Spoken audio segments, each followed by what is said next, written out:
What if I told you there's a way to grow a company so fast, it feels like the ground is breaking beneath your feet?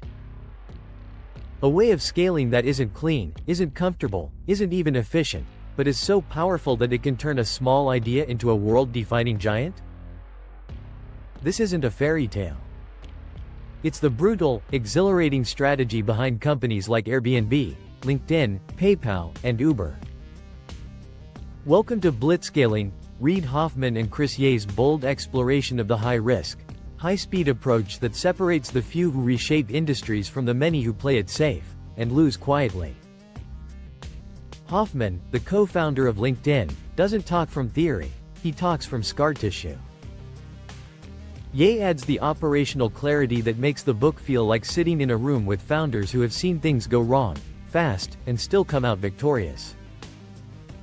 By the end of this breakdown, you'll understand not just what blitzscaling is, but when to use it, why it works, and how entrepreneurs survive the chaos it creates.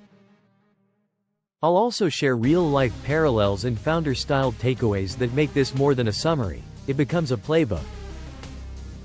Now, let's step into the fire. Lesson 1. Embrace chaos before you feel ready. Ever felt like you're too unprepared to take the big step? Here's why that feeling might be a green light.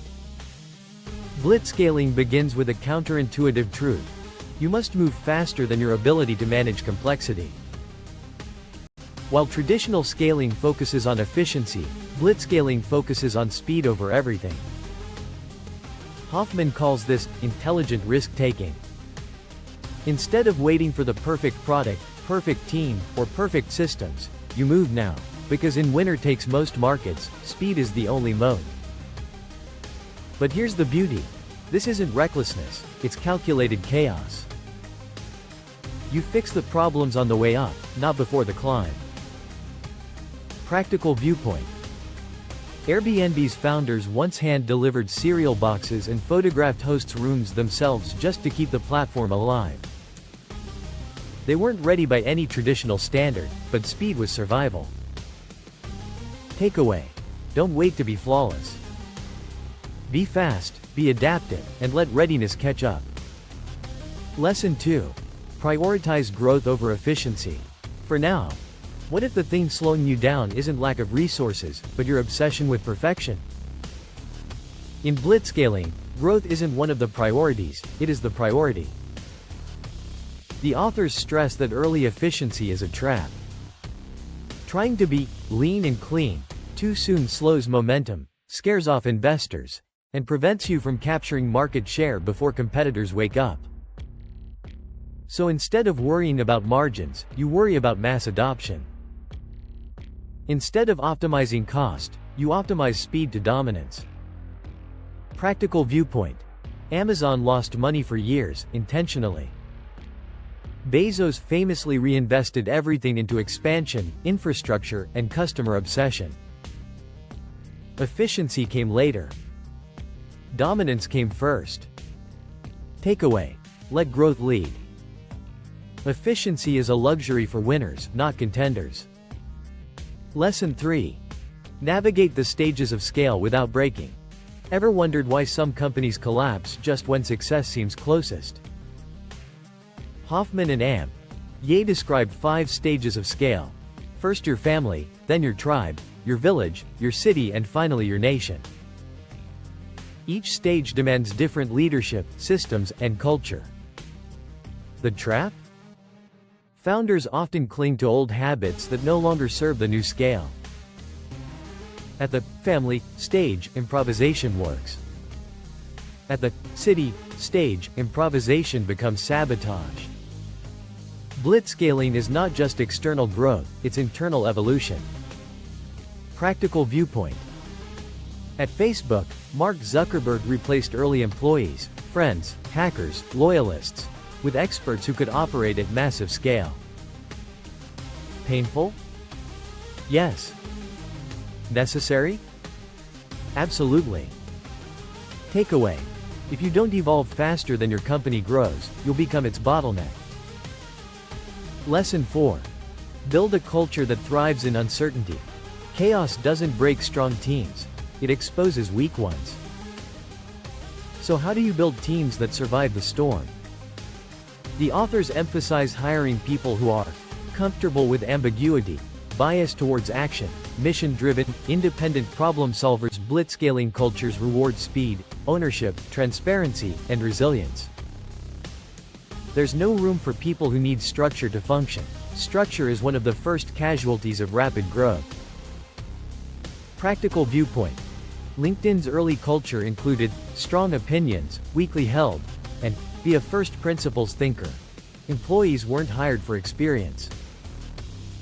They were hired for adaptability and mindset. Takeaway.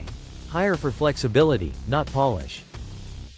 Hire for hunger, not credentials. Lesson 5. Know the risks, and accept them eyes wide open. Blitzscaling can make you a legend, or leave you in ruins. Here's what separates the survivors from the headlines. The strategy comes with dangers: burning cash at terrifying rates, internal chaos and team burnout, reputational disasters, operational failures, overshooting the market. Hoffman and Ye don't sugarcoat this. Blitzscaling is a high-stakes gamble, and it should only be used when the market is huge, the opportunity is narrow, and winning early gives you a lasting advantage. Practical viewpoint. WeWork tried to blitzscale a business that wasn't built for blitzscaling. Their model required physical expansion and massive capital, and when cracks appeared, they shattered. Takeaway. Blitzscaling is for rare, once-in-a-generation opportunities. Use it wisely. Lesson 6. Design for scalability, even if it feels premature. What if your systems are collapsing not because you're growing too slowly, but because you didn't prepare to grow fast enough? Blitzscalers implement just enough systems early: simple automation, modular processes, delegation frameworks, scalable customer support structures, lightweight management layers. Not perfect systems, scalable ones. Practical viewpoint. During PayPal's explosive growth, fraud skyrocketed. Instead of shutting down new accounts, they built automated fraud detection systems, fast, imperfect but scalable. That decision saved the company. Takeaway. Build for tomorrow's scale, not today's comfort. Lesson 7. Leverage networks and platforms, the true engines of hypergrowth. Want to scale faster than your competitors can blink? Then make your customers your recruiters. Network effects, where each new user increases value for other users, are the holy grail of blitzscaling. Platforms have it. Marketplaces have it. Social networks thrive on it. The greater the network effect, the more blitzscaling makes sense. Practical viewpoint. LinkedIn became unstoppable once recruiters, job seekers, and companies formed a self-reinforcing triangle. Each group pulled the others in, and the platform exploded. Takeaway. If your business can generate network effects, you have the fuel for hypergrowth. Use it. Lesson 8. Sometimes you just have to break your own rules. What if the thing limiting your growth isn't the market but the rules you created yourself? One of the most underrated ideas in blitzscaling is the flexibility founders must develop, the willingness to bend, stretch, or completely discard their own rules the moment those rules start holding back momentum. There's no rigid playbook here.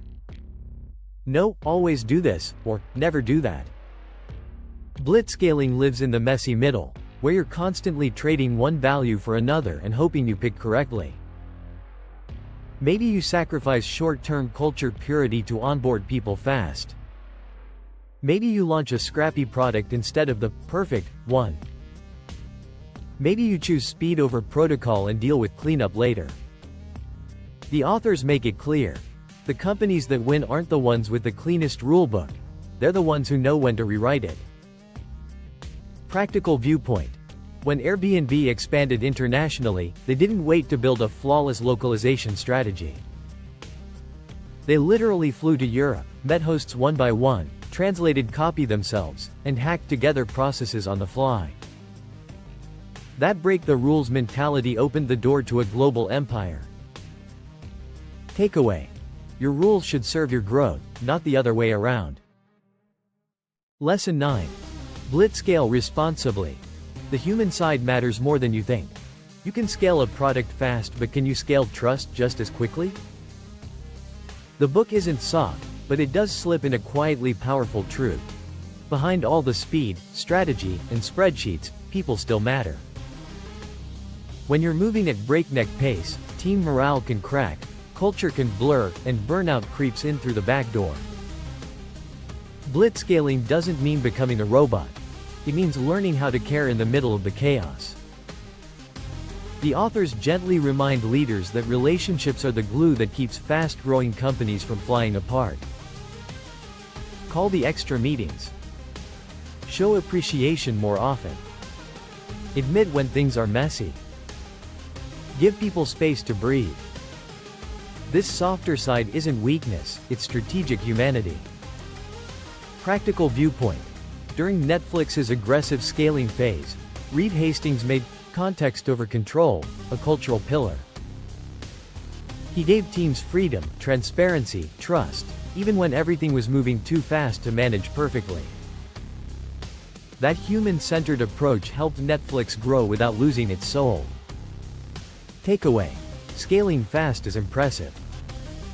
Scaling fast without breaking people is leadership. Blitzscaling is not another motivation book or a tech bro pep talk. It's brutally honest. It's messy. It's practical. Hoffman and Ye don't just celebrate success, they dissect the blood, risk, and chaos behind it. This book stands out because it explains why some companies break the rules and win, why others follow the rules and lose, and how speed can be a strategy, not a mistake. It reads like sitting at a founder's table during the biggest moment of their life. So now I want to hear from you. Would you ever blitzscale if you had the chance? Does the idea excite you, or terrify you? Drop your thoughts in the comments, I read every one. If you enjoyed this breakdown, check out more book summaries on the summary shelf, where we turn complex ideas into human, relatable lessons that fuel your mind and your hustle. Don't forget to like, subscribe, and hit the notification bell so you never miss the next life-changing idea. And until next time, stay curious, stay bold, and keep learning.